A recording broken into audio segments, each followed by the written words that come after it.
episode 10 of the Retro Rumble podcast. I'm your host for today's episode, David White, and today's big topic is Kingdom Hearts, and I have two of our staff writers from Culture of Gaming. We have returning Aidan. How are you doing, Aidan? I'm great. How are you? I'm splendid, good sir.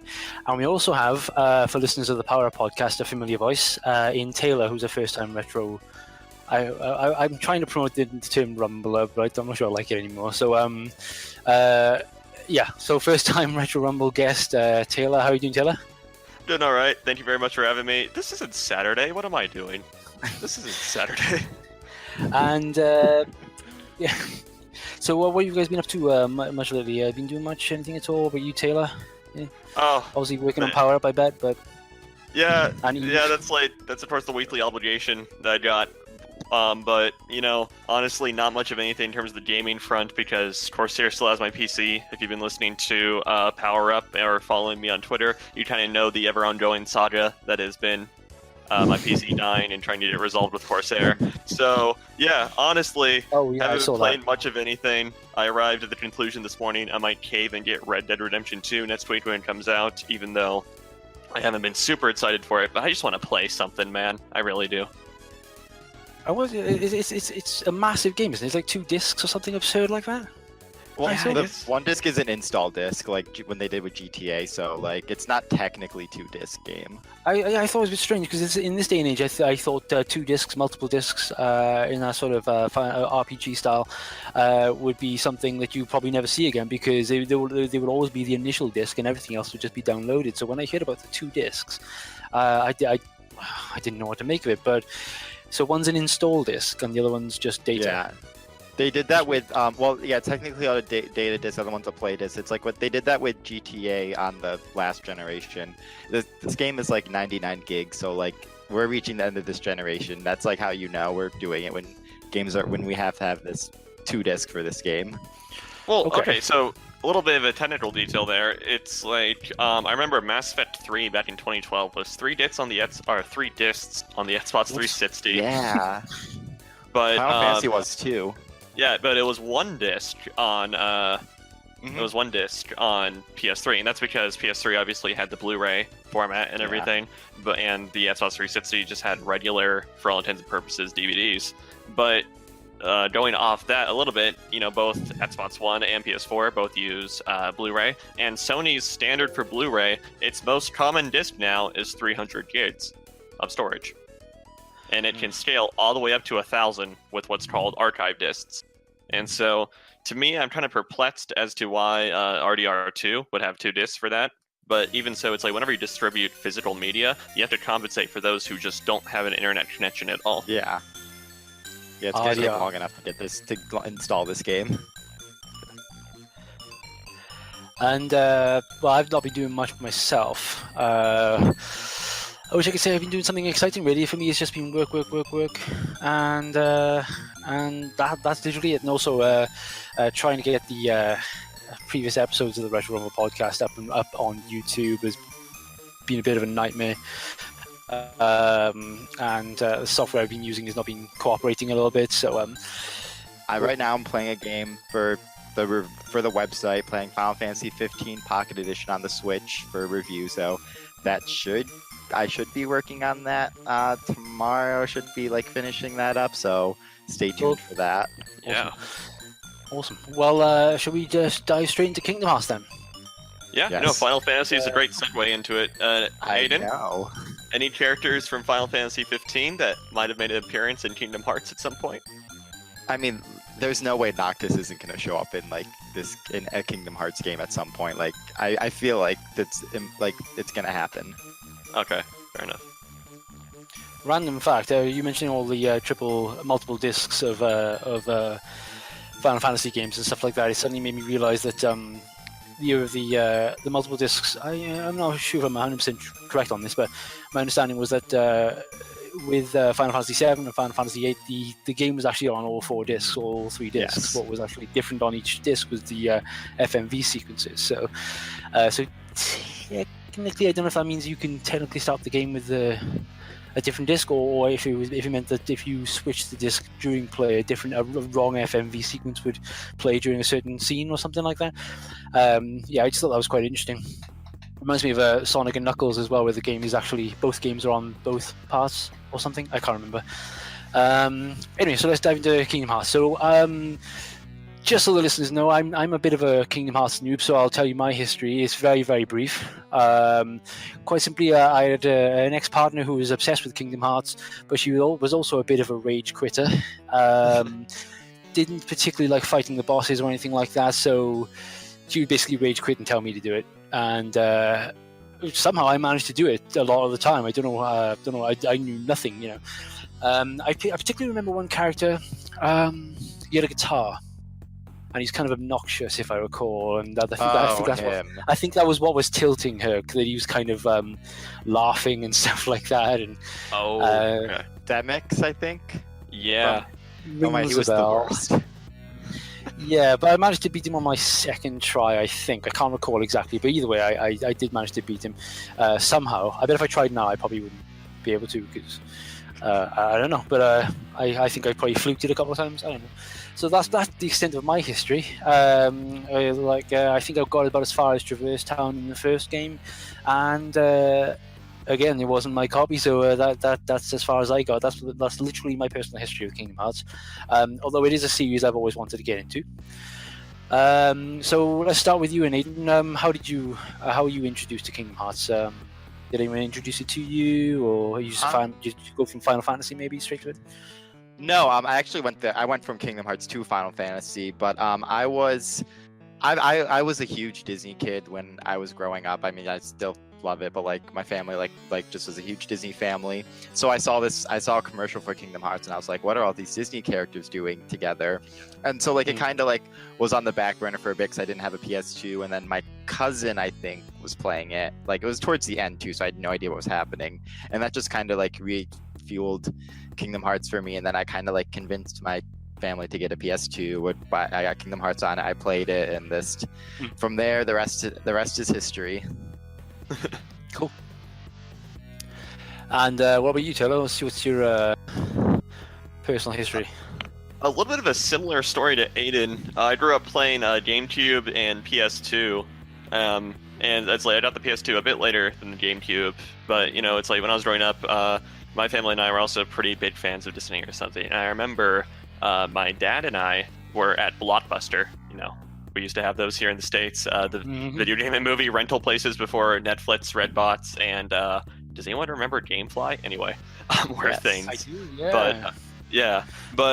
So we were at Blockbuster, and they had this massive like promotional poster or something for Kingdom Hearts, and it actually has the same image that you guys see on screen right now that we're using. And so it's like my dad pointed it out to me, and I was like, whoa, this is interesting. She's like, I see like Donald, Mickey, and Goofy and something. It's like we got really curious, or it's like he made me get really curious about it. So he rented it for me. They happened to have a copy to come play it, and it's like just kind of fell in love from there with the series. It's like, and so I grew up playing a lot of Kingdom Hearts on PS2 and everything, both 1 and 2. And in fact, I think one of my most like memorable etched in gaming memories is the end of the Tron world in Kingdom Hearts 2. Oh, I forgot the Tron world. Yeah. The Tron world's gorgeous. That's one of my favorite things about Kingdom Hearts, especially from a design. If I was a designer, I would relish the idea of working on something like Kingdom Hearts, because all my mind would be full of potential worlds, because they could go anywhere with it. You think about the backlog of Disney TV shows and cartoons and characters and stuff like that. They can go. There's a virtually endless supply, and by the time they exhaust it all, they probably have another whole generation of Disney films and TV shows that they could work on, like Incredibles and Monsters Inc., which I think is going to be in. Yeah, Monsters Inc. in 3. And the thing is, just interrupt for a second, sorry, but like they're also different stylistically too and aesthetically.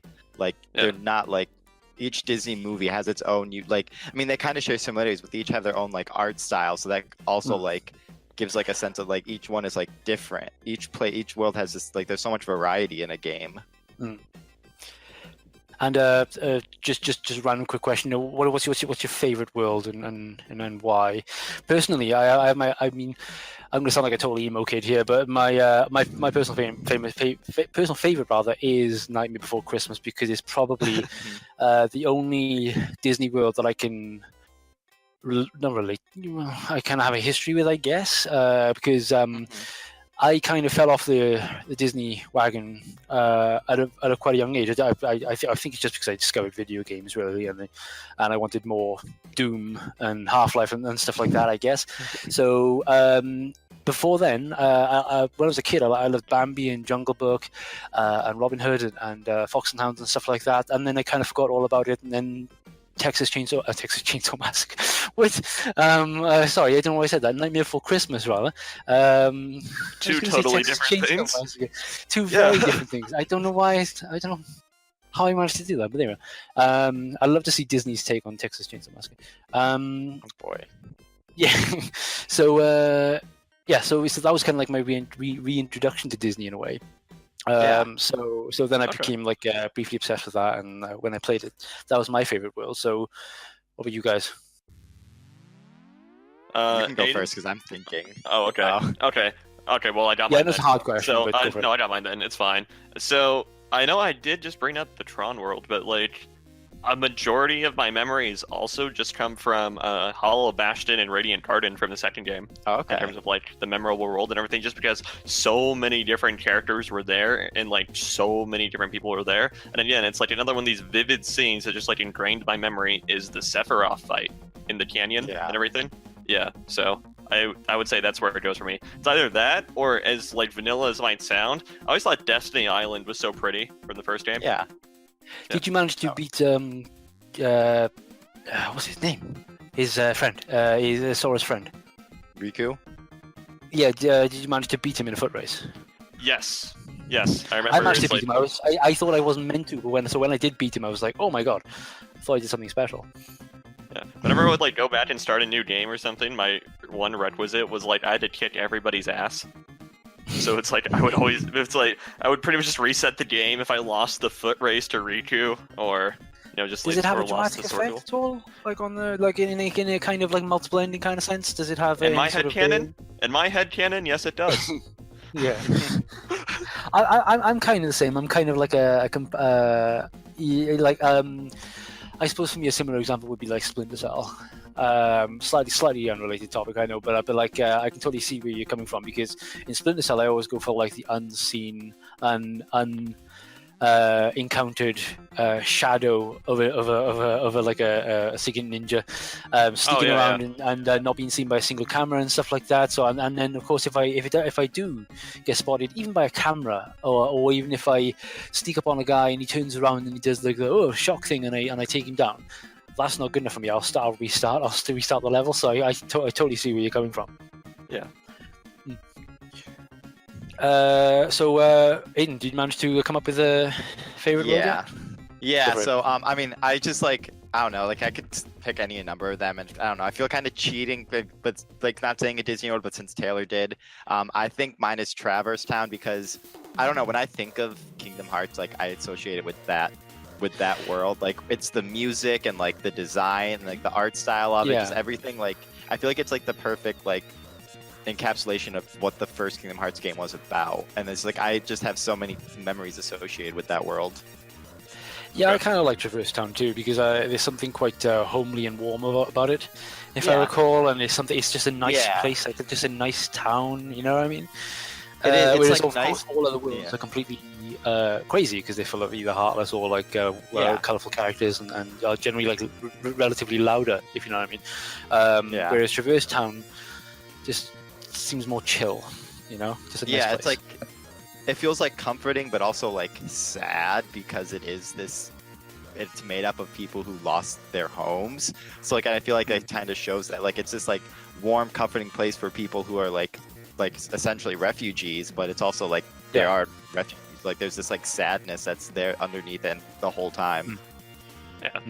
I think kind of in the name, it's like its atmosphere kind of fits the name of Yeah. people coming and going who maybe lost their way and everything. They're just kind of traversing through. It's kind of one of the themes, isn't it, of people people who have lost their way, the Heartless and stuff like that. I could be wrong here, but that is generally the theme, isn't it? Yeah, no, you got it. You got it. Characters who have lost their soul, their goodness, and then they, of course, their heart, they turn dark and all that stuff. I suddenly reminded of another thing that I did, and it could have been a bit more epic, but I remember doing the 1000 Heartless fight. I don't know why I'm suddenly bringing that up, but it just suddenly came to my mind that I didn't just fight bosses, I did that as well. That was cool. Oh yeah, Anyway, that was that pretty much was like just show off the power of that game. Like that was like it was such a cool part of the game too, because like it's just like you would, because like the first Kingdom Hearts game was kind of like pretty like low, like pretty simplistic and like kind of like not like essentially it kind of was grounded compared to what would happen after that, and then they just throw you in the middle of this whole battlefield with Heartless constantly flying around you. Yeah. It felt a little too easy for me though. I don't know if I feel like they toned it down a little bit. It felt, I could be wrong here. I might be completely wrong, but I'm pretty sure that the Heartless were made intentionally easier to dispatch. Obviously, if you thought 1,000 regular Heartless, they probably would have been an impossible fight. It would have been like Matrix and then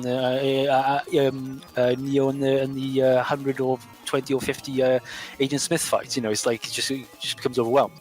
So yeah, I liked it, but I feel like it could have been a bit more epic and it could have been a bit more challenging. I thought it was just a little bit too easy. It didn't feel like a real battle, because up until that point, Sora's been fighting like all manner of Heartless, but this felt like it should have been a genuine challenge. It probably is on harder settings. I'm not even sure if there is harder settings. It probably is. I was about to say, it's like you can tweak the difficulty, right? Yeah, I mean, but you can't like once you started the game. No, I'm just saying. No. Yeah, but I think I think. Go ahead. No, you can talk. I've been talking a lot already. So I think so much of it more has to. I think so much more it has to go to the refinement of the game mechanics that occurred between 1 and 2. Yeah. It's like while 2 might have had a little bit more mechanics and everything, the ones that were carried over from 1 were very refined and like they were really built upon. And so I think if you had played 1 and then it's like refinement of mechanics to make things seem easier than they actually are. Yeah. Everything just because they feel so much better to do and they're a lot easier for you to do as a player, just off simpler refinement. And so I think, especially if you had played the first one, scenes that were maybe supposed to be a little bit on the tougher side might have felt a little bit easier because the game was helping you out in a lot more ways. Yeah, and it does get tough later on. Yeah, and and like to your point, I do think they probably, because like the Heartless you fight against are like weak Heartless, but that's the point. The point of the battle was, I don't think it's to really like to fight every heart. It's like just to It's just like to plow down these Heartless out in front of you. It literally is just to like wipe out 1,000 Heartless that are surrounding you. It's not about like, so I think it is intentional that they are like weaker variety Heartless, because the whole point is just like smack them away, just smack 1,000 Heartless away till you clear the battlefield. Unless I'm thinking of a different scene, there's like a greater purpose to that part anyway, right? It was during the whole like are we going to spoilers here? Like, is that a thing? Why not? Absolutely, don't worry about it. So spoiler alert from here on. It was the point where like the assault on Hollow Bastion, like where you thought Goofy died. Yeah, that's exactly what I was about to get at. I was like, isn't that? It's just like, okay. Yeah. That's another one of those things, scenes that I really remember as well.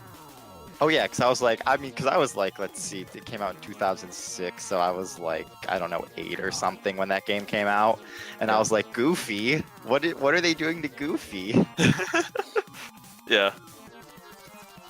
The one thing that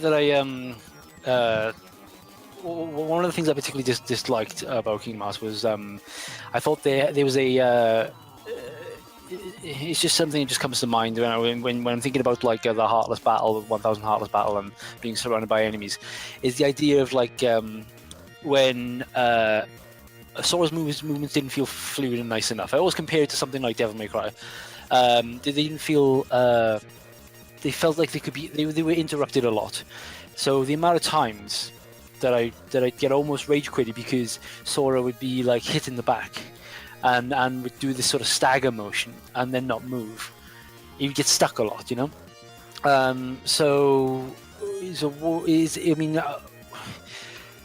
Would you agree with me there that could have been done better? That the actual game, the actual control of Sora was a bit clunky, I think, and a bit could have been easier. I think in the first game you can make that argument, but I feel like the second one, to Taylor, like what Taylor said, like it's a lot of refinement and everything's more fluid. I will say the camera's an issue that like still has yet to be resolved in a Kingdom Hearts game. Like the camera does not control like great at all. But I would say definitely for the first one, it's definitely like a little bit like it's clunky and like slower paced mechanically. Yeah. I mean, I did feel like I bashed more buttons than Sora moved. You know, it felt a bit laboured and robotic, and it wasn't like Devil May Cry where your button presses feel like they are directly being they're directly connecting to some motion on screen. They are obviously doing something, but when you're playing a Sora, it's hard to tell when one move ends and the other begins. So you kind of lose control of them easier, if that makes sense. I think because, I mean, even though it is like it does play like a hack and slash in some ways, it's not necessarily meant to be played as a hack and slash. Like, because I think comparing Devil May Cry kind of like brought up that comparison. Yes, it's a lot. It does end up turning a lot of button mashing for a lot of people, and like there are the hack and slash elements, but you're really not technically. It's not meant to be played as straight up hack and slash game too, so it's not just meant to be played with like constant button pressing, because like you're supposed to like they want you to use your different abilities and different magics and different commands while playing.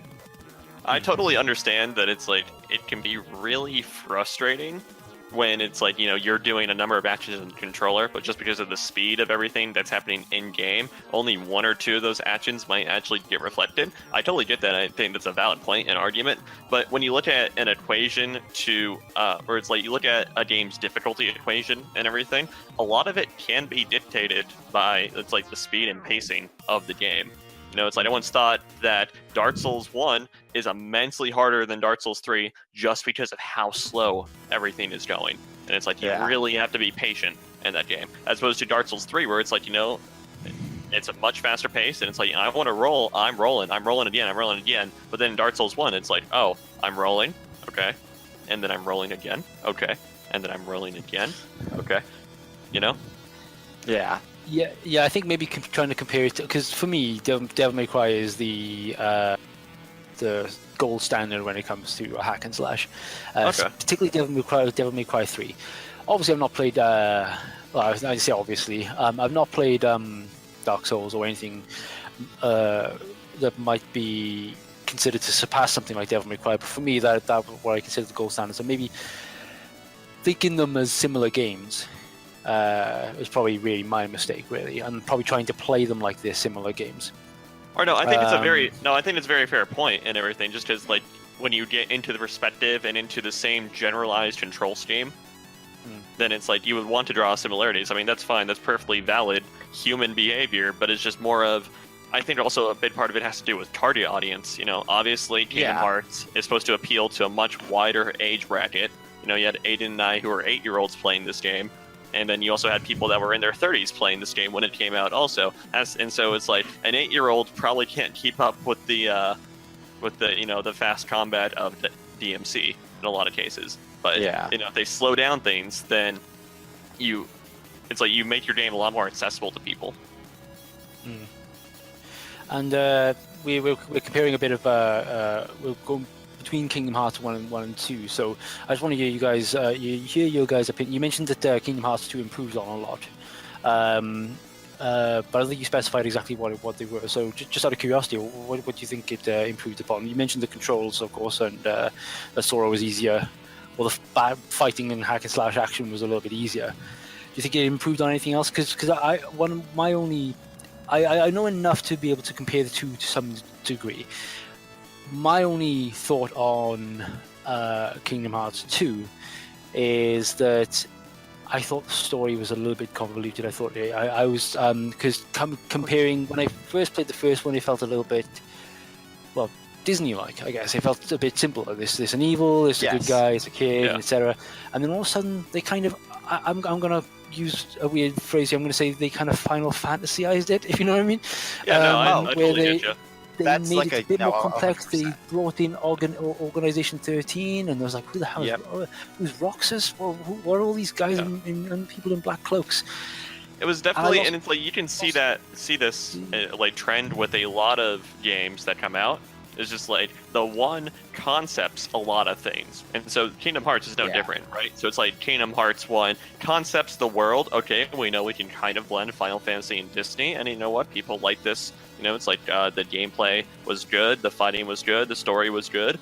And then when it comes time to make the second iteration, it's like, how much further can we run with this? Let's turn everything up to like 11 or 12 and just go from there. So, you know, it's like, well, we kind of underused Final Fantasy. Let's bring it more into it. Let's make it its own unique thing. Because as much as I love the first game and everything, the blend between Disney and Final Fantasy does try to come off as awkward. But then when you have in 2, when you know you're introducing not only a lot more Final Fantasy characters, but a lot more of your own original characters as well, it's just like, oh wow, they're actually interacting with each other in livable ways and a lot more meaningful ways than the first game. And it's like the world feels a lot more fleshed out and built upon. So you can definitely see the developers just kind of running with it. See, I do agree with what you're saying, but I feel like the integration of the Disney and Final Fantasy actually was better in the first one, because I feel like, I mean, I think the Final Fantasy too, but I feel like as the series has gone on, especially with like those side games, I feel like the Disney elements and the Final Fantasy elements have, while still there, they've been kind of going on the back burner more. Like I feel like the Disney worlds are more kind of just like turning into their like just window dressing, as opposed to like the first one where each world of the Disney world contributed to the main overall plot. And I think like it was actually better in the first one. I feel like the second one's when things started to kind of like decline, because you just had these Disney worlds that really didn't contribute to the main plot in a lot of ways. Yeah, I think that's fair also, but I was looking more towards like the nuanced interactions between everyone. Okay. Just to clarify where my focus was there. Although I do agree with you in some points there that it seemed like in the second game, though, because the first game, correct me if I'm wrong, it has been quite a while. It was like you went to all the Disney worlds because like the main, or it's like the princesses from each Disney world were important for some sort of council in the first one, right? Okay, so I just replayed the Kingdom Hearts games, so they're pretty fresh in my mind. So even though like your final boss is Ansem, the main villain of that game is essentially Maleficent and her crew of Disney villains, and so they're looking for the Princess of Hearts who are living in different Disney worlds, and then like, and so so you have like people like Alice who's like, and then Jasmine, and then but then you have something like the Tarzan world, which they go to because they're like Donald and Sora are fighting over whether they find Riku, and just like it's just like in some way like each world moved the plot forward a little bit. Okay, and then it's like with 2, you kind of had a lot more free reign of which world you would go to next. Yeah, and they just kind of like sometimes they had like organization members in them, but sometimes they didn't like do a lot to just move the plot forward. Like the overall plot was just like kind of like felt like very self-contained. Okay, yeah, that's fair. Yeah, I'm thinking. I remember when I first encountered Organization 13 in Kingdom Hearts 2, and for me, I just thought that didn't belong in it. When I think of Kingdom Hearts, I don't think Square. I think Disney. Obviously, because that's the plot primarily centers around Disney worlds. Of course it does, but obviously it's developed by SquareSoft, and although it's more of co-development, but still. Anyway, I think of it more as more of a Disney game than a Square game. So that's what I wanted. I wanted to explain. I know you said you can free reign and free wander, free roam even the Disney worlds, but when Organization 13 came in, I just thought this just doesn't feel like a Disney thing. It feels wrong. And I think it was yourself, Taylor, who mentioned that the introduction of Final Fantasy characters felt a little bit awkward and probably even a bit forced. I think Organization 13 was really a little too Final Fantasy for me. So Interesting. Which side do you feel of the game should go? I mean, do you think it should be more of a Final Fantasy game, or do you think it should be more of a stick solely in the Disney? Where would you lie on the spectrum? The big thing about these games is that is the melding of Final Fantasy and Disney. It's not strictly one or the other. I do see your point, because like it kind of that interesting. The Organization 13, like the introductions, I'm kind of just the series did start to go darker. While like the first one was like this like fairly not childlike, but like had this childlike tone and like optimistic tone. Yeah, like I see your point that our Organization started just when things became a little darker. I think that's just natural with like any storyline, like especially as such an ongoing one. Things just naturally start to become darker because you have to introduce more conflicts that are like greater than what you faced before. So I think that's just a natural part of the storytelling. Right, and I mean, we've also talked a bit about already, refining, or it's like building upon what you've built in the first game into the second one. Adding Organization 13 in is another way of doing this as well.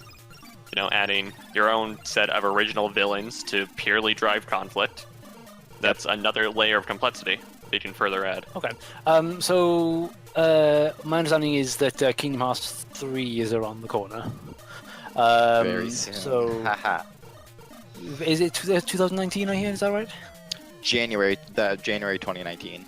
And there's a Kingdom Hearts The Story So Far collection coming out on October 30th for $40. Yes. Oh, and of course, every game on it. Yeah. I completely forgot the handheld games and the multitude of other stuff that came along since Kingdom Hearts 2, like recorded in 358 over 2 days, and the bonkers names. So before we go into Kingdom Hearts 3, I just want your thoughts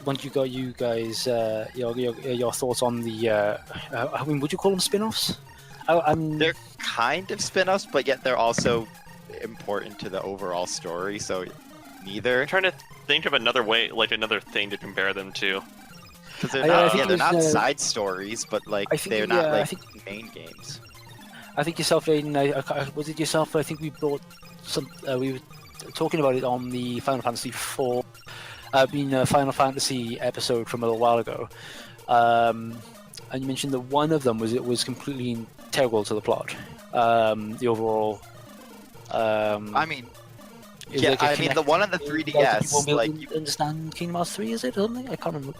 Yeah, you can kind of get away without playing like some of them. You just will be confused, but the 3DS one like literally sets up Kingdom Hearts 3, like because like there are characters in Kingdom Hearts 3 like that are introduced only in these quote unquote side games that like don't appear in any of the other games, and so like it kind of like. So like you don't need it for plot purposes. I think the 3DS one you kind of need because it does set a lot of things up. But like a lot of characters and like their relationships and like what's happening with them they're just not explained in the main games. That you'll just have no idea what's going on with them. And I think that's actually one of the biggest points of critiques I have for the series is actually in relation to the spin-offs. Is that, to be fair, Square Enix didn't entirely hype up every single spin-off that they did. Like the only one that I remember there being any sort of hype around was 358 over 2 days. The other ones were fairly silent in terms of their release and everything, unless you were, an active fan completely following it and everything. I think Birth by Sleep got pretty hyped. Did it? Too. Okay. I think cause, like they had like a lot more trailers and cinematics for it, as far as I remember. Okay, I could be a little bit skewed and biased because after I don't want to say the series kind of lost me, but I stopped paying a lot of attention to the series after 358 over 2. Yeah, I was going to say that. But, sorry. But to further add to my point, is just like kind of piggybacking off what Aidan said also in his statement, was that I think one of the fallacies of these games is like they weren't treated as well as the mainline entries in the game, even though they're fantastic games, but they weren't treated as well because of marketing and appeal and everything as the mainline games. But they introduce, albeit not entirely new plot points or anything, a lot of story mechanics that look like they're going to come up in the third game that are much more easily explained by having played these games. Yeah, and Another thing is like it kind of like is alleviated now that they're on PS4, but before then they were just scattered across different platforms. Like you had the main games on PS2, you had 2 games on the DS, one on the Game Boy, one on the PSP, one on the 3DS, and so it's like unless you had all of these systems, like you had to own all these systems to get the full story. Like I mean, yes, that's kind of an issue that's like kind of non-existent now, but but even then they're not like some of the DS games aren't the full games, they're just cutscenes. So like you kind of like they're just like the whole series is just scattered across the gaming sphere. Which game was on the mistake, really. GBA? What was on the Game Boy? The Chain of Memories, which Was they that on did Game bring Boy? to PS. It originally was on the Game Boy, and then they remade it for the PS2. Okay. Yeah, but Yeah. so Jesus. I've always thought, although I'm not like a huge fan of the series, and I say that because I just haven't really given it the time. I just feel like it has kind of languished on handhelds a little bit, and become. I don't want to say a joke, but I just feel like there's been way too many of these handheld games, and I think they've left it way too late to return. Because we're talking Kingdom Hearts 1 was 2002, Kingdom Hearts 2 was 2005. And then 3 would also Kingdom Hearts 3 was supposed to be a lot later. I will say that. Or, I mean, it was supposed to be a lot earlier, rather. I mean, there are people who bought PS3s to play Kingdom Hearts 3 because we all assumed it was going to, because they did set it up after Kingdom Hearts 2. Yeah. And it was just Yeah. whatever development, whatever development kind of, happened to Kingdom Hearts 2, we probably won't know until after the game releases, and that's even kind of a side story. But I'd kind of have likened it to, like an actually tangible Final Fantasy VII remake. Because remember, it was very early in the PS3's life cycle that we were going to get the Final Fantasy VII remake. I think you can go back as far as E3 2009 and see that remake happen, shown off. Yeah, they were announced at the Kingdom Hearts 3 and the 7 remake. I want to say it was 2013. They were announced the same time. I thought at E3. Kingdom Hearts 3 was a lot earlier. Maybe I'm just thinking of an expectation that kind of arose, saying, "Oh yeah, it was we'll see it." Yeah, it was that thing we knew existed, but just never. It wasn't officially confirmed until that E3, where they also showed Final Fantasy 7. But I mean, it just I had a point. I mean, it was just that's also the same time where they had Final Fantasy versus 13. It was just a lot of period. This was a period where Square just had a lot of games that we knew were coming, but just didn't show up until I mean, Final Fantasy versus 13 just became a completely different game. So this was just a period where Square Enix was just there's something going on with their games. Yeah. And can I just I just wanted to because you did mention them being on handhelds, and I do think that kind of hurt the series too, because they're on handhelds, the world, the level design themselves, because that's been because I know we're gonna touch on complaints of the series, but I feel level design is kind of a big complaint, at least one I have, because when you go into these worlds and it's just empty boxes pretty much, there's really no sense of platforming or scale, and they're just not these empty rooms that aren't populated with any characters, and I think that is due to them being stuck on handhelds for so long. It's just you're going after corridor after corridor. Yes, it looks like the Disney worlds, but you don't feel like you're in these worlds, and I think that is a consequence of being stuck on these lower powered systems for such a long time. And the game definitely suffered from having to be watered down from it's a console experience onto a handheld experience. And it's when you have to design a handheld game, you go about giving the user a completely different experience than you would if designing a game on console, just because you have a very limited space to work in, and oftentimes you have very limited playtime to work in as well. Yeah. Actually, let's just dive into the criticisms. I mean, when we think about Kingdom Hearts 1, I mean, what do you feel it did right versus what it did really wrong? And is there anything you feel that Kingdom Hearts 2 repaired or made better or made worse even?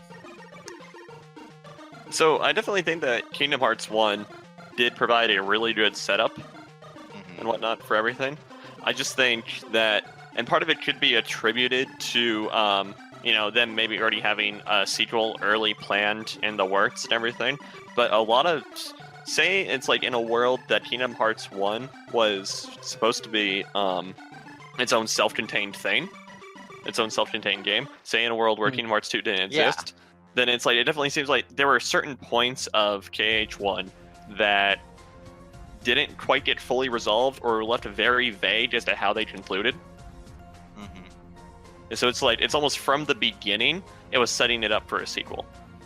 Yeah, I mean, I definitely, yeah, they had like questions that are just like obviously were resolved, but like I do think that was a strength, even though there were these like hanging threads. I do think that was the strength of the first one. It was more or less self-contained. Like it didn't have to like worry about setting anything up or like having like juggling the weight of like 7 other games that Kingdom Hearts 3 is gonna have. I think because like it is like you said, it is very much Disney-esque. Like it's this simple, not like it's not really simple because it gets really complicated towards the end, but it's like this simple good versus evil story. And I mean, you can make your complaints whether you like the more complex story that was in the later game, but it's just like it was just like it was simple in controls, and like they didn't have like add like 5 new mechanics to play through. Which I mean, this is all like maybe personal preference, but I liked how much simpler of a game Kingdom Hearts 1 was compared to what came after it. Right. And just to clarify, it's like I am saying that the major story was definitely wrapped up with KH1. Like they could have left it at KH1 and probably been fine and everything. Oh, it was just like these little subtle details that were left unopened that kind of makes you, it's like upon like, going back and looking at it and be like, oh, yeah, they were probably planning on a sequel because they had these in it type thing. For sure. But yeah. Yeah, I thought the Kingdom Hearts 2 had too many characters as well. I kind of lost track a little bit with Organization 13, which I think has 14 members. Is that right? It doesn't have 13 members, does it? Kind of. Asterisk. There's 13 members to start. Like half of them, or maybe like 5 of them, were killed off in Chain of Memories. And then so like even if you only played 1 and 2, you don't even get all the Organization 13 members. And then they have the 14th member, Xion, who's not technically a member, but she technically is because might as well be. She's a replica of Sora who goes insane, and like now everyone just forgets she exists because her memories of her were erased. So like who knows? Like it's like, and welcome to the Kingdom Hearts branching storyline, everyone. It's just like we want to talk about complexity being added. It's like here it is. It's just like that's when they really took everything, and it's like story-wise especially, it's like you want to see how a game evolves complexly into its sequel. Just look at the Kingdom Hearts story. I think the most difficult thing to understand about KH1's story was the whole Ansem Riku thing, and even that's not that bad. But no, it's like you could just chalk it up to possession, like standard possession. Right, exactly. But then you go to 2, and it's just like, well, you got 13 members that has like 14 people. Half of them aren't killed in this game. The other half are killed in another game on a completely different platform that came a number of years later. Yeah. Yeah. I will say something. Maybe I feel like this story didn't even really get that confusing until the 3DS games, because I feel like you could follow along if you were playing every single thing and paying attention. You could follow along. Well, but then the 3DS came and just kind of like threw everything out the window. Yeah, but I think the point still kind of stands that it's just like it did get a lot more complex. It's unnecessary, because I mean, and that was the point, like, because I think 358 and Birth by Sleep were announced at the same time, so that kind of was like the first time where we had 2 Kingdom Hearts games, and they're announced they're on the same time. They were both on 2 different platforms, so that's when the storyline started like ballooning and like all these diverging paths. And then Birth by Sleep, that's the prequel that introduces Aqua and her friends, right? Characters that literally have not showed up that were not in any other Kingdom Hearts games. But were apparently there from the beginning. Yes, it takes place 10 years before the first one. Okay. And now they're going to be major parts of Kingdom Hearts 3, as you can, if you've seen the box art, they're on it, and like pretty much the whole point of Kingdom Hearts 3 is Sora trying to save all these characters who are like not really in hell, but they're suffering. Right. And they are some of them. Yeah. Yeah, there was 7. I'm just looking at the. Just curious about the plot line and where the third game's going to go. Yes. The 7 lights versus the 13 darknesses. The old black and white good versus evil stuff, yeah. And I like all the worlds they have lined up as well. Like Toy Story is interesting because that was originally meant to be in the second one, I believe. And I think there's actually sprites on the game disc that are unused. I don't know what occurred, but so Can I like be really nerdy for a second and like, because I actually know the whole story behind that. go for it. So they were going to be summons because like the whole world, but like Buzz and Woody, but because here's how long ago this game came out. Disney did not own Pixar when that game came out, when they were developing that game. You're right. Oh So my they God, had, so they really technically, I mean, I think Disney owned the characters, but like there's like some weird legal area. So like this is the first time Pixar worlds have been in a Kingdom Hearts game. Fun anything fact: Pixar. Steve Jobs was CEO of Pixar Yeah, when that Disney did happened. not. Also, Yes, Whoa. Disney didn't own Marvel, Star Wars, or Marvel, Lucasfilm, or Pixar when Kingdom Hearts 3 came out, and now they own all three, and they're gonna own Fox by the time Kingdom Hearts 3 comes out. Yeah, you're right. Deadpool World. I was really hoping for a Marvel world and Star Wars world, but I don't think that's gonna happen. So I think the worlds that are confirmed, well, I believe they're confirmed, is the Kingdom of Corona from Tangled, Yes. San Fransokyo from Big Hero 6, Same for Neo. whatever. The toy Hero 6, box from yes. Toy Story. I guess that's the name of it. Okay, Monstropolis from Monsters Inc., Arendelle from Frozen, the Caribbean from Pirates of the Caribbean, specifically that at World's was- End, so I don't know what differentiates. Yen Sid's Mysterious Tower, The Realm of Darkness, Twilight Town, and Destiny Islands. Yeah. I'm guessing those are not non-Disney lands. Yeah. I know Everything they're in the after- Twilight Town and Yeah. no Traverse Town. Everything after Caribbean something. are all original worlds, and like there are probably still more that we haven't known about. I mean, there's been like leaks. There's the been, Wreck-It like, Ralph world. He's just gonna be a summon. Oh, okay. Yeah. So like, Who's, I mean, there's constant rumors and like leaks that like, I mean, because the Monsters Inc. world originally leaked, so like you aren't sure if that's real. Like, I've seen a leak of a Jungle Book world, but like obviously no way to confirm if that's real or not. Wait till January. Yep. So there's been confirmed characters as well, such as Hercules, Jack Sparrow, Woody and Buzz Lightyear, Sully and Mike Wazowski from Monsters Inc. Rapunzel, Flynn Rider from Tangled, Baymax, which would be kind of like a tank, I'm guessing, sort of character. And so looks, I think those are going to be party members, and Yes. Yes. it's going to be summons as well. But all I have here is Ariel from The Little Mermaid. Ariel, Wreck-It Ralph, and Simba are confirmed as summons at the moment. We've seen Simba's summon ability in the Yeah. trailer, and it's that really cool, like, fire-breathing one, if I remember Yeah, correctly. it seems like they're going each like summon, like they're kind of going the Final Fantasy Fire route this breathing. time, where like each like element has like related, each summon is related to an element, which I think is going to be really cool. And it would kind of make sense because those are all those like summons thus far. It's like all the worlds that we visited thus far. So Yeah. Or it's like in past games. I remember it's like a significant amount of time was spent in KH1 on the Hercules world. Yeah, And so yeah, and like they've like this time around they're really focusing on like newer Disney movies and properties. Like I mean, the Hercules is the oldest one, and I think that came out in like 97 or 98. So like they're really like, as like like the first few games, you got like a lot of these classic Disney movies, and like some even far back as like the Steamboat Whirly World. But like this one, they are going for the more recent movies like Big Hero 6 and Frozen, which is like kind of cool. I didn't realize Big Hero 6 was a Disney thing. Yeah. Yeah. Yep. I know. it's one of my I think that's probably my favorite newest Disney movie. It's really good. Yeah. I really enjoy it.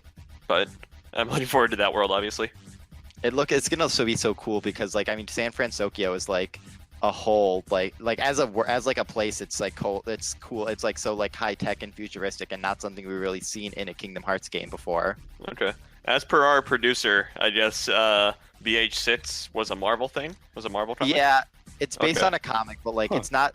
But it's not like connected to them. Like as a movie, it's really its own thing. Like it's Yeah. not connected to like the other Marvel universe. So I was like thinking more like the Spider-Mans and like the like an Iron Man, like a full like Marvel Oh, I universe gotcha. world. Okay. But like, I think that would just make things way too complicated anyway. Okay.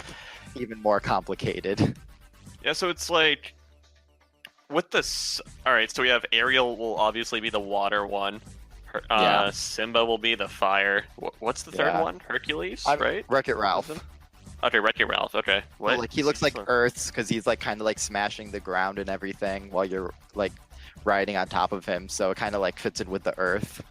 Yeah, a digital entity. Yeah, Controlling it's Earth, whatever. I mean, that's also you also have a mermaid like phasing through the floor and ground, so Yeah, yeah. It's not really. Yeah, it's not that big of an issue. Just kind of taking the deal about it, you know. I know. Do you have any predictions for any summons or worlds or characters that are still that are yet to be revealed for Kingdom Hearts 3? I can't think of like any significant new Disney movie. Then I haven't really followed it all that much. Or I mean, just like I think the last like big Disney movie I saw in theaters and I was like actually excited for was Big Hero 6. And that was yeah. What was that? 2014, 2015? Yeah. I think like realistically, let's just like going. I think that's the most recent Disney movie. Just like by knowing how long this game has been worked and like how game development work, I think that's the latest. I feel like anything after that realistically can't be included. That won't be in this game. At least like maybe in a DLC form. But like I feel like we can't really look anything. Like we're not looking for like there's no way like Moana or Zootopia is going to be in this game. Oh, that's right. Those were both Disney, weren't they? Yeah. Oh, yeah, and then Frozen was 2013, and then Wreck-It Ralph was 2012. Okay. Yeah, and that kind of provides an insight into the game's development history and everything. Because, you know, it's just like, we've had that it's like, I'm trying to think, was there anything later than 2013 that they're playing up on? World's End was like 2009, so that's not that was late too. Tangled was 2011. Okay. And then like I said, the earliest is Hercules, which was like late 90s. Isn't Mermaid earlier? Well, No? but I'm just going by like worlds. Oh, okay, I got you. Yeah, Frozen was 2013. We got that. Trying to think. just what was the big film for like 2014 that Disney had? Big Hero 6. Oh, okay. Okay. Yeah, that was like their big animated film, like that was of 2014. I don't think 2015 had one because I know Zootopia and Moana were the same year. Okay, yeah, and those aren't making an appearance. So yeah, it does definitely seem like the game has been under incredibly heavy development, you know, completely out of concepting stage and everything since the release of BH6. It kind of makes you wonder like at what point when they announced that game in like 2013, what state was that game in? Because these are like movies came out after it was announced. Right. It'll be really interesting to see. I wonder how much like developer insights we'll ever get into KH3, because it seems like it did definitely have a turbulent history, you know, being delayed and everything, etc. Oh yeah, no, for sure. Like I feel like that's the whole thing. Like I mean, you always see like these conversations because like since the video game industry as a whole is still so young, I feel like we're still not quite yet there when we're gonna see all these stories come out. But I mean, there's definitely got to be something involved with this. There's got to be some kind of story involved with this game. Yeah, I definitely predict it's like I think they scrapped it at least once. I mean, also like Nomura, he was directing Versus 13, right? What's up? What did Nomura? Was he directing Versus 13 when that was still a thing? Do you know? Yeah, he was. So who knows? And like, was he involved at all in 15 once it was announced as 15, or was that all Tabata? That was all Tabata, as far as I understand. So like, I mean, who knows? Like, he probably like was spreading. I feel like he spreads himself thin a lot. Which is fair. So yeah, I mean, I'm not gonna like blame him for wanting to work on more things, but that definitely didn't help speed things along. When did Inside Out come out? I think that was 2011. I don't. Let's do some 2015, research. as per our producer. I mean, do you think there'll be like DLC for Kingdom Hearts 3 that will have these extra worlds, or do you think they're just like it's gonna be once it comes out, it's gonna be that, and everything else will just be saved for the next game, whatever that is? I don't think. Well, that's really hard to judge. You know, it's just because like at the same time, having DLC that would give like a newer world or something would be, I don't want to say pandering, but I don't think it would look as good as if. So it's like, actually, my most hoped for world for KH3 will be a return to the Tron world, just because I love Tron Legacy. All the haters can shut up, but I love Tron Legacy, and so I hope we get to see something like that again. But Yeah. anyway, past that, it's just like I feel like DLC that would be a return to a Tron world or a Mulan world or something Yeah. would work out a lot What do better you, than DLC that goes to like an Inside Out world. To a Engaged. brand new world, yeah. Because like, Yeah. I mean, because Final Fantasy 15, like that's been getting DLC like forever since it came out. So I could definitely see it happening with a Kingdom Hearts 3. But I think I see where you're coming from. I think because I don't want to say it cheapens it because I don't think that's the right word. But like introducing a brand new movie in a brand new world through DLC would kind of be like, it would be a little odd. So I feel like Yeah. that would be a cool way to like bring back an old favorite world through this DLC. Right. It's like it would be kind of interesting to see where DLC would be placed into the realm Yeah. of KH3. Like it could go the Mass Effect route where it's all stuff that happens before the eventual conclusion, or it Yeah. could just kind of do, or it could go a game that exemplifies this completely escapes me right now, but a route where it adds on from the story. But then it's like at that point you're kind of like at an expansion path level that you might see for an MMO or something. Yeah. You know? And just something that occurred to me earlier, I wanted to ask you guys. Being that Marvel are owned by Disney, could you see possibly Marvel worlds coming into it, or would that be a bit too much? My opinion for that was it's more Marvel is such a massive world. Yeah. And it's like Kingdom Hearts is also such a massive mini multitude of worlds also. That just like having these two massive worlds I think would be really overwhelming. Because you look at the worlds that they're going to, like they're going to the Tangled world, the Frozen world. Sure, it's like in the movies, there's a little bit of backstory to the world and everything, but they're not absolutely massive, And the Marvel Cinematic Universe literally spans galaxies. It's literally a universe, and like that's the thing is like what I would love for like Marvel to be in here somewhere, but like what would a Marvel world be? Would it be just like the real world? Because that's what essentially the Marvel like would it just be in Sora and crew in New York City, and like who would like Yeah, that's what I was thinking. Like a How Spider-Man would world. how I'd imagine they do it would be like what does Thor refer to as like the tree of all universes in the MCU? Oh yeah, I know what you're talking about. Like but I maybe can't there's like remember. some like extra spatial like literal tree or something that's like you just go to branch, and then like these little mini worlds each contain on the tree where it's like you go to Asgard, you go to That'd be cool. Asgard would be an interesting world. Yeah, I think like of all the Marvel properties, I think Guardians of the Galaxy would be a likely pick to see in a Kingdom Hearts game, just because it is so cut off from reality, and like it just like it is so popular. But I mean, who knows like also like what kind of like it's also with Star Wars, who knows like what kind of like legal rights there are, because we know like Sony has like Spider-Man, not like I mean I know Marvel owns it, but like who knows like if like Sony's Spider-Man world, like if that would that conflict in any way having a Kingdom Hearts in it, like who like these are like things that are who knows like if that's like anything part of this. I do really need to bring up is just like I in no way seeing it working realistically, just because so the Disney elements that are in Kingdom Hearts are all inherently Disney. Like honestly, as much as I love to hate, as much as I wasn't a fan on Frozen everything, it's really hard. Frozen is placidly Disney. It's the princess thing and everything. It's just like there's nothing and it's like all the worlds that are Disney worlds or like Disney themed are placidly Disney that are in Kingdom Hearts. But then you look at like the Marvel Cinematic Universe, there's nothing in the MCU that's placidly Disney. See, You can see that with Final I do Fantasy. see your point, but what would you say like a world like Pirates of the Caribbean, even though it is obviously based on a classic Disney attraction, would you say it's classically Disney in the same way that or Tron is in the same way that a Frozen or Alice even in Big Hero Wonderland 6? is? Well, okay. Big Hero 6 counts. So I have I was going to say I have like three different exception cases here to handle. But so in the case of like Pirates of the Caribbean, you don't really spend that much time there. Like you don't spend that much time in Port Royal, do you? As far as I know. So it's kind of like a side attraction. I think in this one, because like their whole point is like to have less worlds, but like a more involved world. So you already saw like the whole, and like we've seen like the whole naval combat part. So Yeah. I think we're definitely going to spend a good chunk of time in this world. Then I guess a more I guess a better way of saying what I was saying is Disney branded type thing. Like you don't like you never see.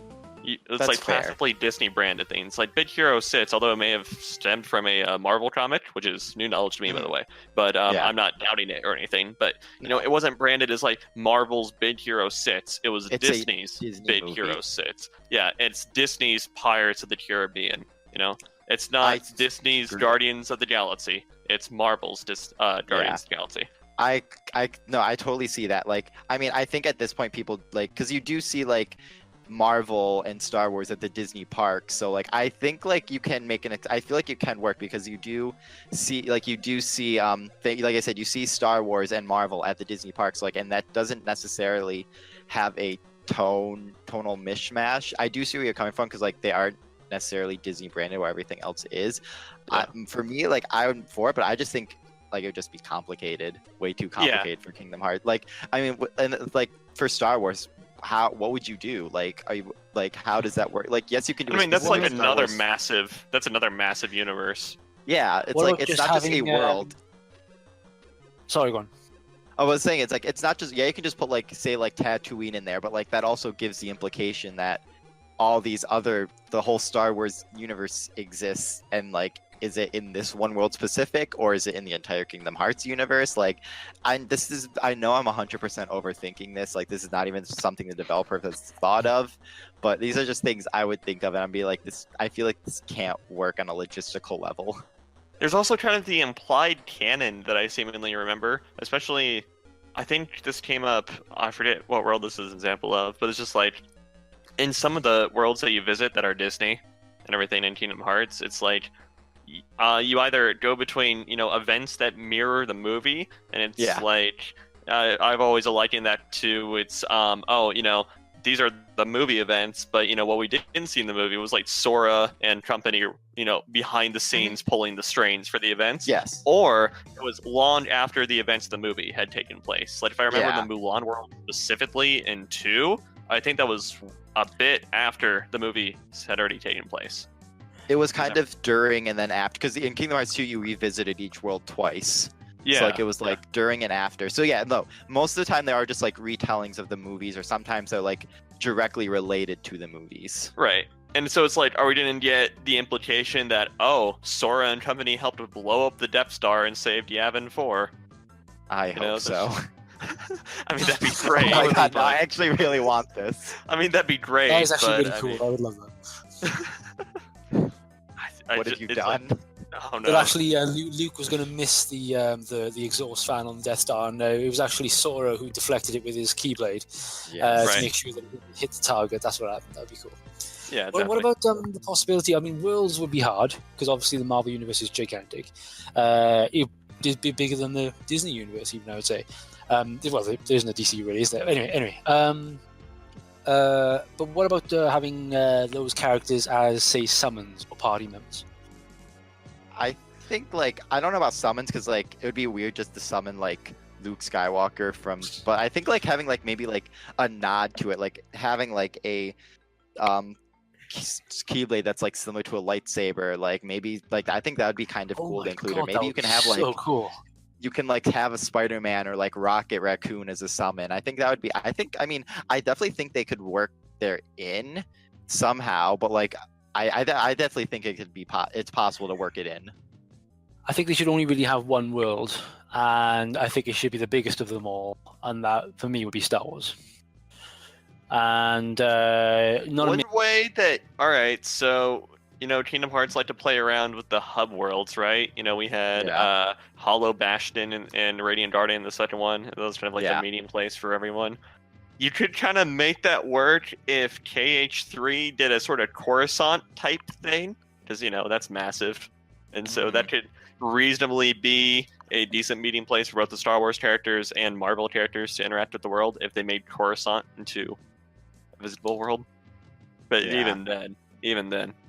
No, I think like I said, like it just creates like Oh my god. Yeah, no, our producer's talking about Maz Eisley, and like I would just like not even just Marvel and Star Wars, just have all the Disney characters just meet up at this one run down bar, just like where they're all just like taking out their troubles. Hmm. But like I said, I think it would be logistical, but also like I brought this up, like who knows what kind of like what the video game rights have to, because we know EA has the Star Wars license locked up. Like who knows like I mean, I know Disney, obviously Disney owns all of these, but like who knows like how these would factor in and like what prevents what from appearing. So like it may just be easier just not to include them at all. Right, as fun as it is, speculating and theorizing and everything, how these should work and everything, it's important. It's like before you run too rampant with theories and everything, it's like you do have to keep it within a legal perspective. It's like, could this realistically work? Like, could this be a tangible product? Yeah. It's just like it's been super easy to predict the MCU just based off public contract information between the actors. Yeah. But like like I was saying, this like with rights and everything, like you never know. Like I mean, I like because like I think from what I did research, like Marvel owns all the video game rights to its characters, so like I guess that could be working. But like who knows if like so who just know? But like I said, it's easier if you just not.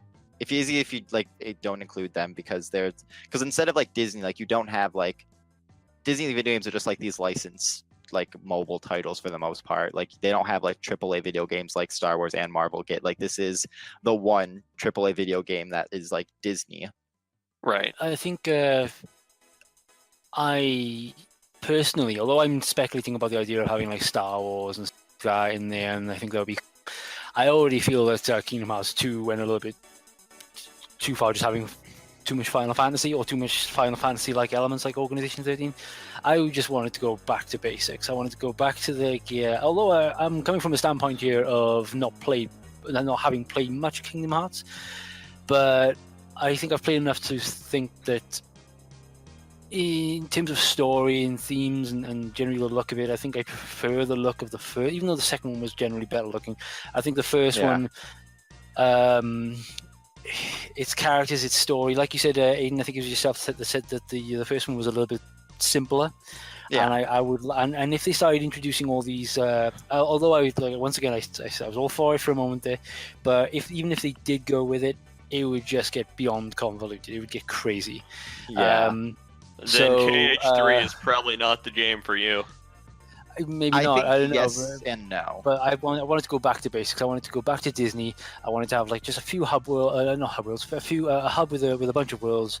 I mean, they were originally going to make Mickey the hero of the, and that's why basically Sora looks the way he does. Why he has those gloves and those shorts and stuff like that. They were meant to be Mickey's battle outfit, basically. In fact, even I think even like the Kingdom Palace, whatever they call it, was originally meant to be the hub world, or was a world, or something like that. I can't remember. Disney Castle.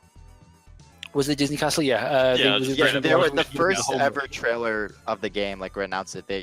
Disney Castle was playable. It was stunning as well. It was so serene and so palatial and beautiful. It would have been really cool, but. Yeah, I think it was something to do with the violence. I can't remember. I mean, like even why they changed it. I can't remember why they changed it. I think it was something to do with the idea of Mickey fighting. They didn't like it. I think Disney didn't like the idea of Mickey beating people up, basically. I can't remember. I do remember what you're saying, but like, I mean, it must because like Mickey didn't even in the final game. Mickey did not show up until the very end of the game, and even then, it was like essentially a cameo because you didn't even see him. So who knows like what happened there? Right. Mickey is always played off as kind of like the secret force that's kind of behind the scenes doing stuff, Do you think he's going to come into 3 more? Do you think he'd be like this kind of like epic summon? I mean, because in 2 he had a very big role in 2. Yeah. Actually, that goes nicely into what I was going to ask. What do we know of the story of Kingdom Hearts 3? So, just to kind of spark this conversation here, can I just say that the cover art the cover art for KH3, which looks incredible, by the way. Oh my god, it's my phone screen. When I first beautiful. saw it, I felt so much joy and so much excitement for this game. It's just like I felt so much joy seeing it. Oh my god, yeah. Like, it was so pretty. It was so awesome. Brought back a ton of memories looking at like the covers over the years. But It's the bigger kind of point, like optimistic too. yeah, the bigger point is there are 13 characters on the front. There are 13 Yes, characters. there are. I think that's like some sort of record. Oh yeah. You don't often see that. Right? You might see 3 or 4, and even like just the odd face or something like that. But to see like 13, it's a stupid thing to bring up, I know, but like to see 13 people on a characters on a cover is a bit strange. I mean, They're it could be they're just, all important to the plot. yeah, it's like that's the first thing, and it's like it could be kind of a can't believe it. troll, but it's like if you read too much into it, you could kind of get like I don't know, 13 outside of any sort of superstition that we have in the real world. 13 has been pretty prevalent in the KH series, so Yeah. you could imply that by the end of the game, a sort of new pseudo organization 13 has been formed, etc., and it's with people. I mean, that was Did you play the Dream Drop Distance? Honestly, no. Okay, so that's kind of like that's kind of where they're heading. Like, Okay. I'm going to just go into spoilers again. Master Xehanort is back. He was resurrected.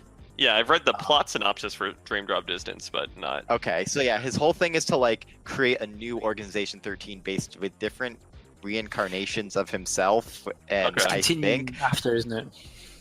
3. yeah, but then yeah, and then you have the other Organization 13 members that were killed off in other games. They're back, and I mean, I'm gonna be honest. The plot basically, as of right now, at its core, is about Sora gathering all these people who are missing and like Sora preparing for the fight against Master Xehanort. That is literally that's pretty much what this plot of 3 is about. It's like Sora assembling Dumbledore's army. Yeah, essentially from hell. Like except they're all like they're in their own personal hells. Yeah. So I have the premise here, and it's Sora, Donald, and Goofy attempt to search for 7 Guardians of Light and Yes. the key to Yes. return hearts. Key to return hearts. That's obviously a Keyblade, I'm guessing. Yes. While King Mickey and Riku search for previous Keyblade wielders. So there's going to be like a kind of like a dual storyline. Probably Yeah, you can I wonder- you're probably going to be bouncing back and forth too. That's been a constant rumor throughout the whole there's still because I mean Nomura has hinted that there's going to be a second playable character, but like we don't know if it's going to be Mickey or if it's going to be Riku. But like I mean because the It'll be Mickey. 3DS one like you split between Riku and Sora, so who knows if he's gonna because like Riku does have his own plot line this time around. Like he's doing his own thing with Mickey. So like I mean who knows where that will take us. And oh hey, Riku isn't evil. It turns out. Yeah. I mean, but there's also he also is a duplicate, which I mean, we already did have. So see where that takes us. So what's the Mark of Mastery then? So apparently at the start of the game, Sora has completed his Mark of Mastery, which is was attempting to. Isn't do it the basically Dream like Drop the? Isn't it basically like the massive long trial it takes to be like a worthy Keyblade wielder thing or whatever? Yeah. Basically, So, some semblance to that. Yeah. So even though Sora was called the Keyblade Master in like the other Kingdom Hearts games, he's not. There's a thing called an official Kingdom Hearts Master, which to do that a Keyblade Master, which you have to take a test. And Which the mechanics of which are fleshed out during Birth by Sleep. kind of. I mean, Because like yeah, from what I've read about Birth by Sleep and from what I remember playing of it, it's just like I'd imagine they had to delve into the testing a little bit for it. Yeah, they did because in the first one it was pretty much Aqua and Terra fighting, but then the whole plot of 3DS one was him they had to go into these other worlds that were quote unquote sleeping, and so I don't really know what the mark of the test actually is, but so yeah, to be a true Keyblade Master, you have to take this test, and at the end of it, spoilers again, Sora fails while Riku passes, and that's where we end Kingdom Hearts. That's where we end the 3DS one in the road to lead up to the Kingdom Hearts 3. Yay! And the 3DS one, is that Dream Drop? What? Which platform is Dream Drop on? Is that 3DS?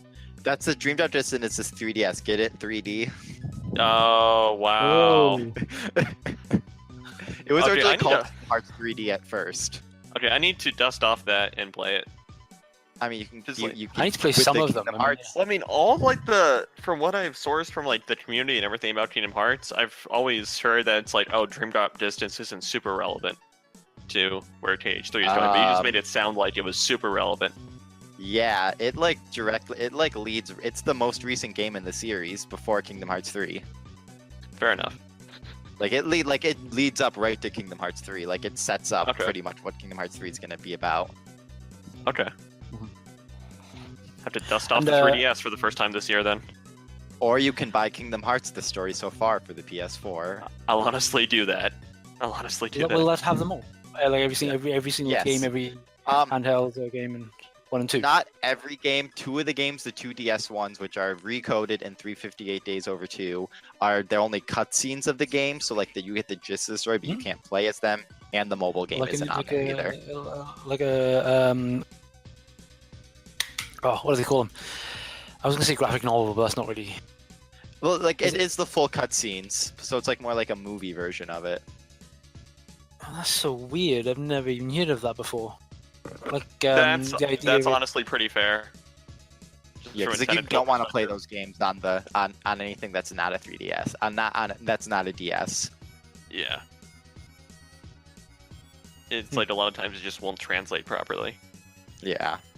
And to be quite honest, the story so far, I don't want to say seems like a cash grab or anything, but it is definitely. No, it is. It seems rushed. Like it does seem rushed to get to Okay. market. It's just like we hadn't heard like a lick of that being a possibility until like mid-September. It's like, oh, Kingdom Hearts story so far, month and a half away. Yeah. So So I'm just gonna go in a little bit of a soapbox for a second because the story so far is a compilation of 2 compilations that are already released on the PS4, and one of those compilations is a compilation of 2 compilations that are on the PS3. So like all these games are already available on the PS4. My mind just broke. yeah. This is them I- already together, and also none of these games are on Xbox One, even though Kingdom Hearts 3 is going to be on Xbox One. I like to make the joke that like the compilations and remakes of Kingdom Hearts that you could buy are more convoluted than its story. Oh yeah, it's the true story of Kingdom Hearts Yeah. 3. It's the true story. But yeah, it's just funny because like PS4 is getting all these like reissues and remasters, but literally not a single game has been on Xbox One, even though Kingdom Hearts 3 will be on Xbox One. Right, that further lends credence to it's like, all right, with the story so far, they spent little, if not almost zero, development time on it. Oh. Just because there's no at-spot support, they didn't adapt the handheld games to a console, etc. Yeah, it might be like I've heard theories that like there's like that Sony has like some kind of like licensing deal scooped up, but like I feel like at this point, like why even bother putting that game on Xbox One? Yeah, exactly. The only way It's, I can see that going from a legal perspective is if Sony had the exclusive licensing to the compilations. Yeah, maybe, but like they're not publishing it, so like I don't know. Like, so I think they have they must have some kind of money. Really involved cash in money there. deal. It's really Yeah. cash money deal. Yeah. David, were you going to say something? Oh no. Well, I was going to say that 3 is not that far away either. No, Just in it's case the not. listeners don't know, it's January 2019. I'm so excited. Do you know? I'm looking at this artwork here, and and also got like a shot of the cover art for the second and first games as well. Got a couple of screenshots in front of me as well, and I'm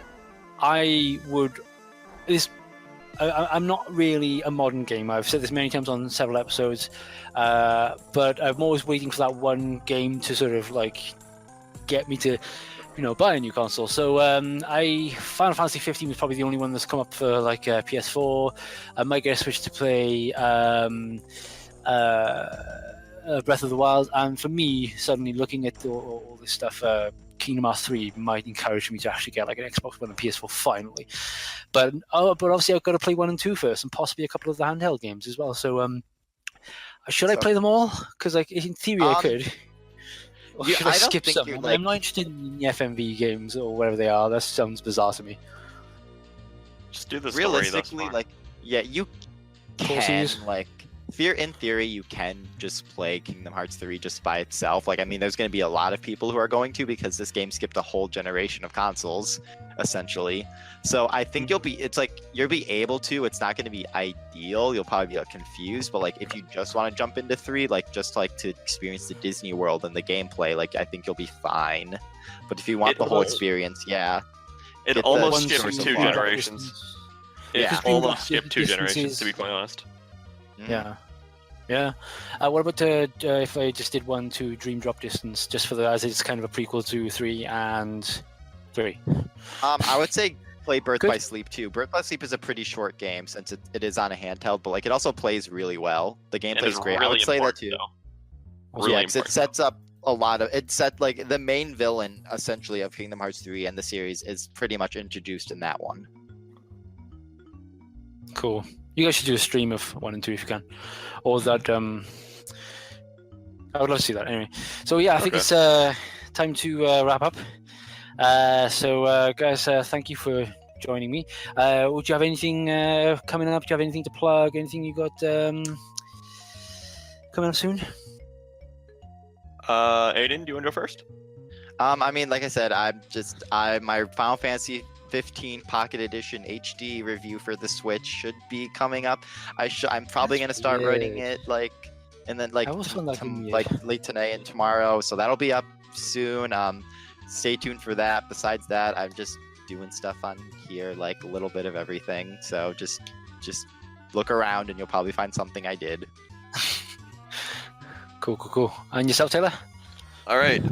Yeah. So next thing on my schedule will be the Power Up podcast, as I do every Saturday for Culture of Gaming here. You can find that on, of course, twitch.tv/Culture of Gaming at 3 p.m. Pacific Standard Time. So that's 2 hours later than this podcast started going live. And then tomorrow, Anthony's going to be joining me, of course, and then Andrew's out. So we got John Hansen and Hannah Young, who are both very new writers to the site, and they'll Cool. be making their debut appearance on Power Up Ooh. podcast. So And you know, make sure you guys tune into that one. and you know, I've always wanted to appear on the Power Hour podcast, but you know, no topic ever comes up that I feel like I can contribute anything to, because I'm such a curmudgeon of video games. I really am. When people are talking like Final Fantasy 15, I'm like, I have no idea. If I jumped on there, I wouldn't know what to say, you know. So hopefully I can in the future at some point. But the show's going Let's strong say- now. It's like 41 episodes, 42 episodes.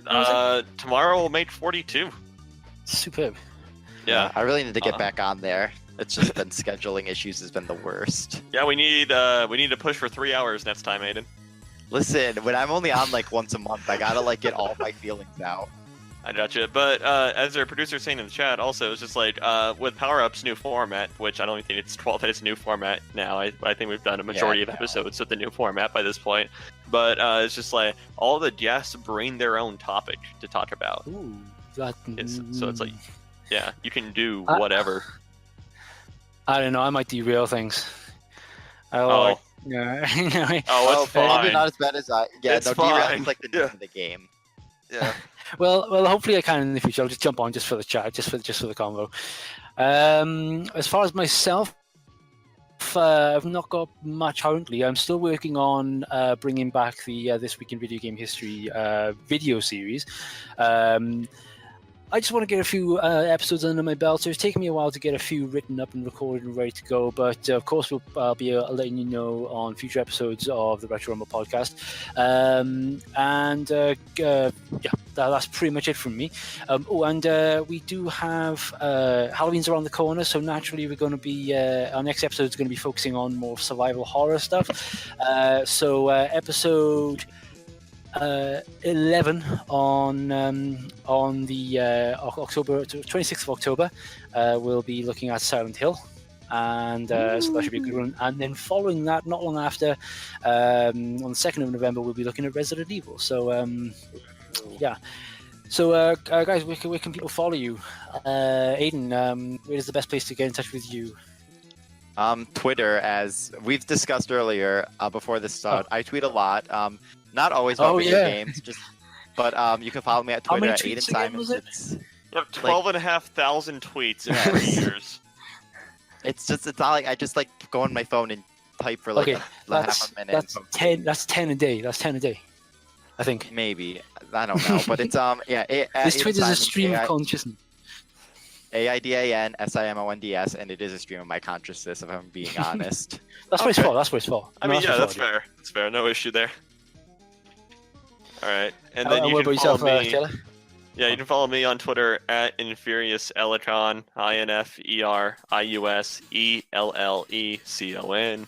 And my big thing right now is the crusade against Corsair support to get my PC back. Okay?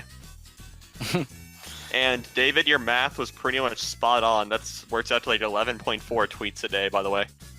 Yeah, I'm not going to claim to. Although probably my in school, but I'm not going to claim that I just did that on the spot because I worked out earlier incorrectly that it was 12,000 in a year. So all I did really was like A little bit of divide division. my original And maths by division. 3. So, Yeah. but yeah, Not yeah, to yeah, derail it's like this 10 or too 11. much, but I don't know if I wonder if do retweets count, because I retweet a lot of crap. They do, actually. Okay, so that's like also like that's like a giant part of it. Okay. We solved the mystery. Okay. Oh, okay. I think my Twitter's like barely used, and I think I've tweeted like 5 times. I'm more Okay. a follower than a poster. Speaking of which, of course, the best place to follow me, in all honesty, it isn't Twitter myself. Although you can follow the show on Twitter, and that's very active. Myself and Ethan, who's been on the show, post a lot on there. I mostly post updates about the show. Ethan posts a lot of retro-related stuff as well, so it's a lot more active than it used to be, and that's at Retro Rumble Pod.